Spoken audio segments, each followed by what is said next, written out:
journalists with us.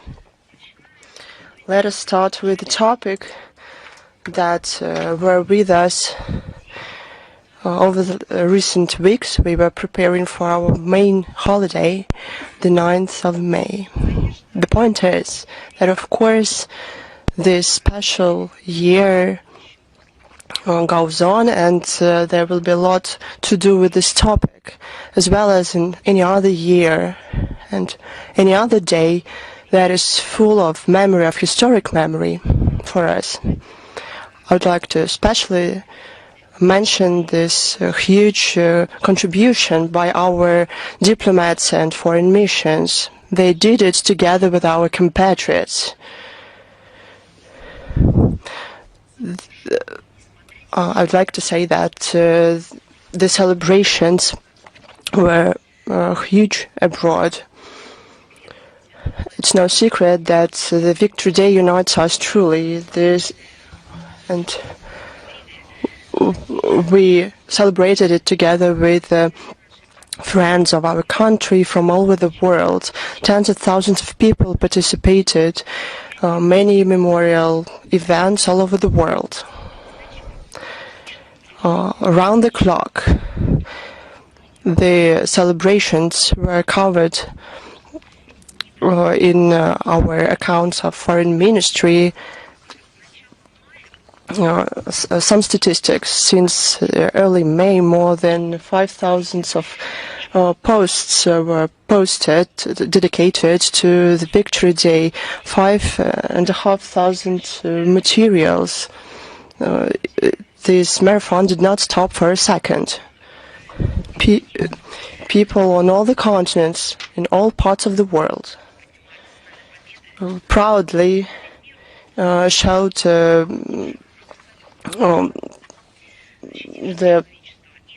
symbols of victory and defended the memory of those heroes who defended our right to live and to be a human being. Of course, we shared not only these events, we shared happiness and impressions, the accounts of foreign ministers. The parade were broadcast with commentary in 12 languages. Thanks to our colleagues from Rappler agencies who helped us with this. The World Action, the Eternal Regiment, took place in more than 120 countries in the world. And they told that we are isolated. Tens of thousands of our compatriots participated in the celebrations. They went through blackmail, threats, but they did it anyway. They preserved the memories of the heroes of World War II. In more than 80 countries, there were actions dedicated to heroes of the Great Patriotic War. All of the events were high profile, but there were some special events. We launched a project, Songs of the Victory, in the style of vinyl discs. I'm happy that that many people liked the project. This initiative was truly popular. People shared it and with their friends and families. This project was participated by 2.5 million users of the Telegram platform. It's fantastic. Thank you for caring. Special attention by Russian diplomats and compatriots belonged to memorial events, wreath-laying ceremonies in more than 70 countries. People tended to the burial sites of POWs and soldiers, and the conditions were really severe amid continued the so-called war against monuments. On the General Consulate in Bonn, held 130 events. A lot of memorials were attended by a lot of people with symbols of the Great Patriotic War. In Austria, the complex Mauthausen was participated by family members, and I give those examples because I cannot give you all the examples. There's more. Because unfortunately we have to confirm that in a number of countries, for example in Poland, Germany, those events took place amid provocations from collaborationists, the supporters of the neo-Nazi Kiev regime, with the acquiescence of the local law enforcement. Nevertheless, all the memorial events did take place. There were memorial services to the Red Army soldiers. Special words of gratitude on behalf of the Ministry of Foreign Affairs I would like to give to the choir of Teretsky. For 10 years, this team tour all over the world with the words of the victory. They sang songs despite everything on the main squares of many countries, in the concert halls, in our foreign missions. They were not threatened. This was the something that the Mr. Teretsky received from his father, to share the art and historical truth to all generations now in the 21st century. And of course, with special pride, we saw the broadcast from the hall of the General Assembly of the UN that brought together veterans and their children. They sang songs together with the choir of Teretsky. Our website will have a special section dedicated not to this anniversary of victory, and there are hundreds of them, believe me, that already have taken place and will take place. All general consulates on all our foreign missions and Rossотрудничество, our diplomat that contributed to the implementation of these events will be mentioned there,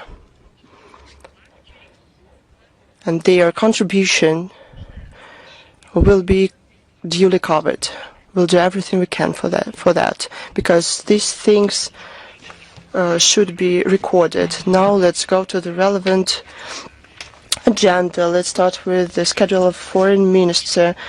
Today, in several hours, Sergei Lavrov is going to participate in the first session of the Diplomatic Club that renews its activities through thematic events with the participation of diplomatic corps under the auspices of the Diplomatic Academy of MFA of Russia.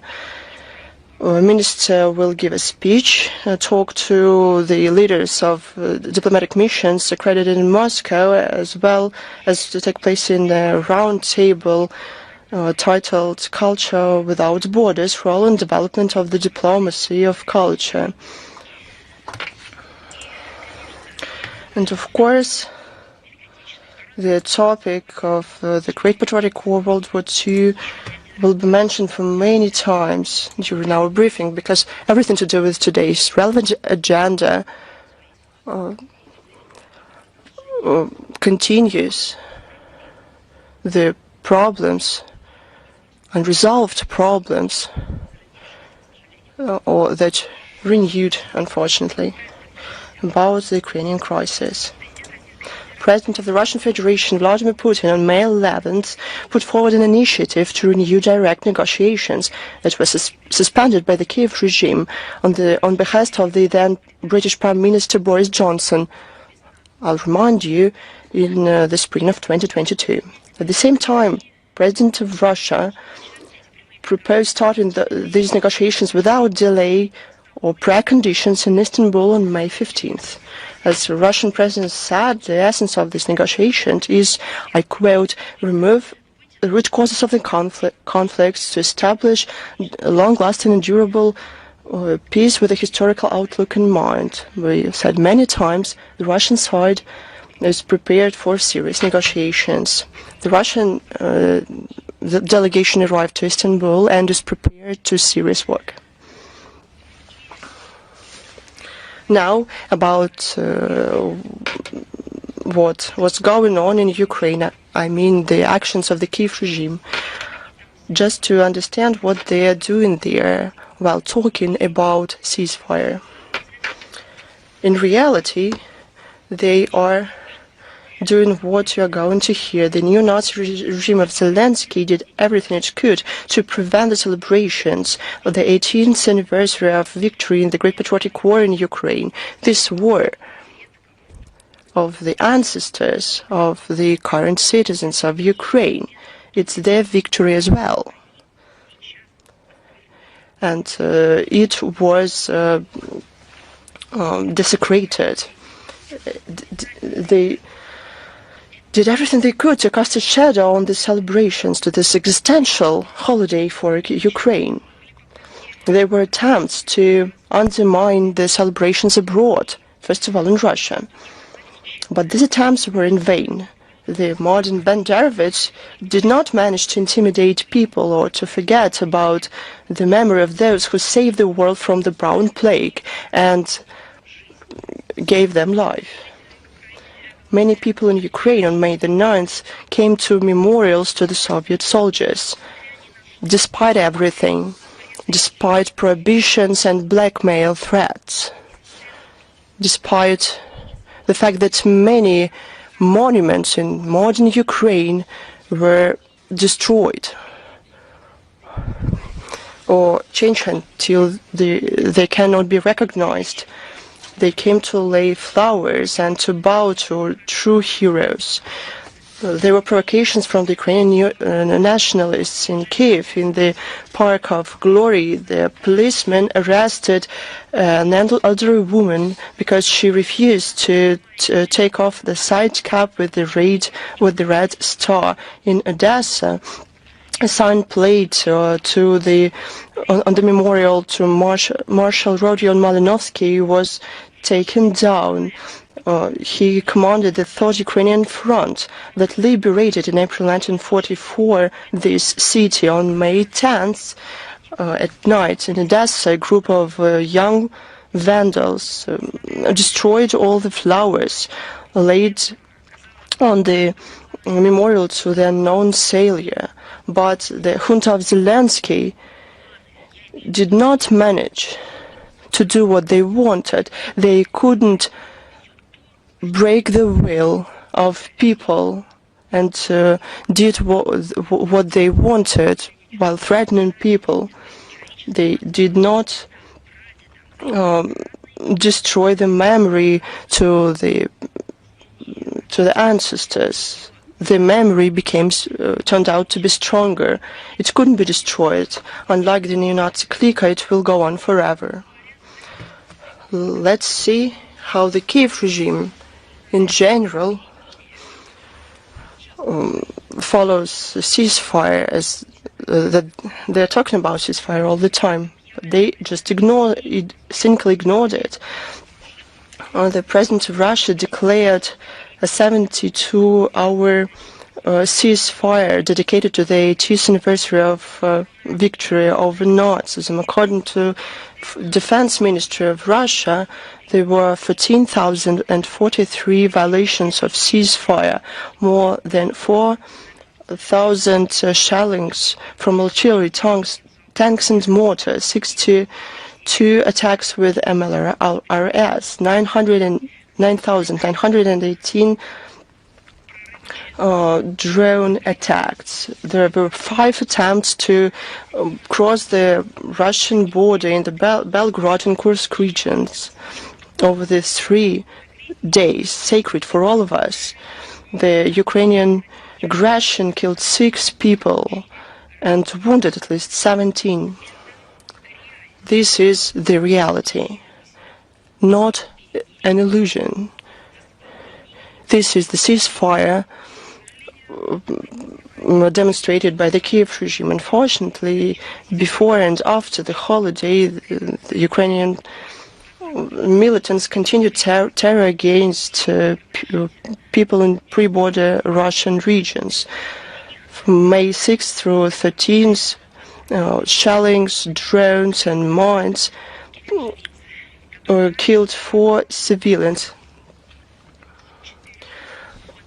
including volunteer Alexander Kelingeridze, who earlier saved about 400 people in the Kursk region.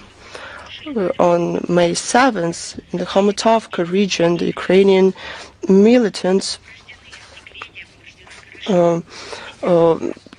launched drone attacks on the church of Dmitry Salunsky. On May 10th, in the village of Komunar, a drone harmed the memorial to the Soviet pilots. They made targeted strikes on civilian infrastructure. In the Belgorod region, Ukrainian Nazis targeted civilian facilities and vehicles. At least 10 civilians were wounded. On May 9th, a drone struck the building of the government of the Belgorod region in DPR. Because of the Banderovich strikes, 2 people were killed, at least 9 wounded, including 3 teenagers. 3 people on the Victory Day were harmed. A 16-year-old teenager were wounded in the village of Krynichne on May 12th. In the Kalininsky district of Gorlovka, a drone dropped an explosive, wounding a 14-year-old teenager. In Luhansk, on May 13, the Ukrainian forces attacked with drones an asphalt and concrete factory. They also targeted a team of rescuers arrived to the scene. 2 rescuers died, at least 15 wounded. On May the 7th, in the city of Lashki, a Ukrainian drone attacked an ambulance. A paramedic was wounded. Similar strike against ambulance was committed in the Victory Day in the village of Nova Zbryovka. On May 9th, 8 populated areas in the Kherson region were attacked. On May 6th, the Kiev regime, with kamikaze drones, damaged memorial to liberators. On the eve of the Victory Day in Kakhovka, the Russian security service arrested 3 Ukrainian people who planned to explode a bomb not far from the memorial T-34 tank. In the Bryansk region, there were also attacks against populated areas, including against a school in the village of Sapichi. They never stopped before harming children. It's their philosophy. As to their sponsored and curators, we saw all this get-together in Kiev on May 10th of the European leaders of war, including President of France, Chancellor of Germany, Prime Ministers of Great Britain, Poland. It was presented as the presentation of the main representatives of the coalition of the willing. In words, they talk about unwavering support to the Zelensky regime, and in reality, they try to find a better way to implement the military intervention in Ukraine. They don't even hide this.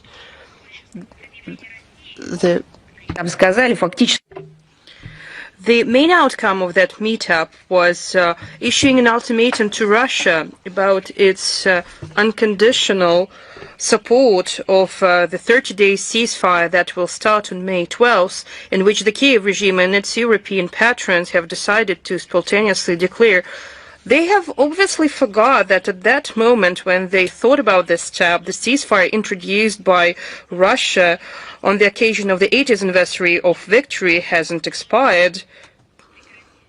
What were their threats again? They threatened to reinforce sanctions against our country, but they forgot that the language of ultimatums is unacceptable for our country. I remember that 80 years ago, they issued ultimatums to our country, and recently we have celebrated the victory over those who tried to speak with us by using force. And we are thankful to everyone who is still working and risking their life. The Russian courts continue to pass sentences on Ukrainian neo-Nazis and mercenaries for their war crimes and other crimes. The Ukrainian soldiers Lev Kyrov, Ruslan Poltoratsky and Andrei Vlasenko were sentenced to 17 years in prison. They hindered at gunpoint They used force and threatened with force against civilians who tried to evacuate from the Kursk region. Lev Kyrov and Andrei Vlasenko also laid mines on the road. The Ukrainian terrorist Anton Tabaluk was sentenced to 16 years in prison. He intimidated the residents of the Kursk region and who took part in the illegal blockage of Sudzha. We have completed the investigations with regard to the Lithuanian national Valdas Bartkevičius.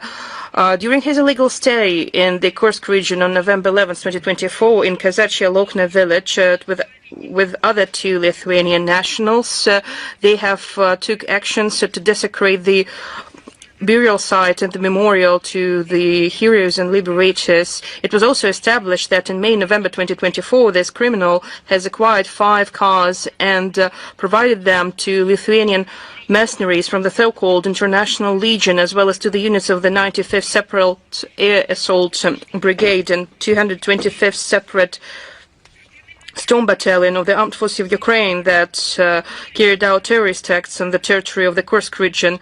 It's quite characteristic that in his public video address, Valdas Bartkevičius has expressed his approval to the act of terrorism in Crocus City Hall, and all the criminal records were submitted to court, and he was put on the international wanted list.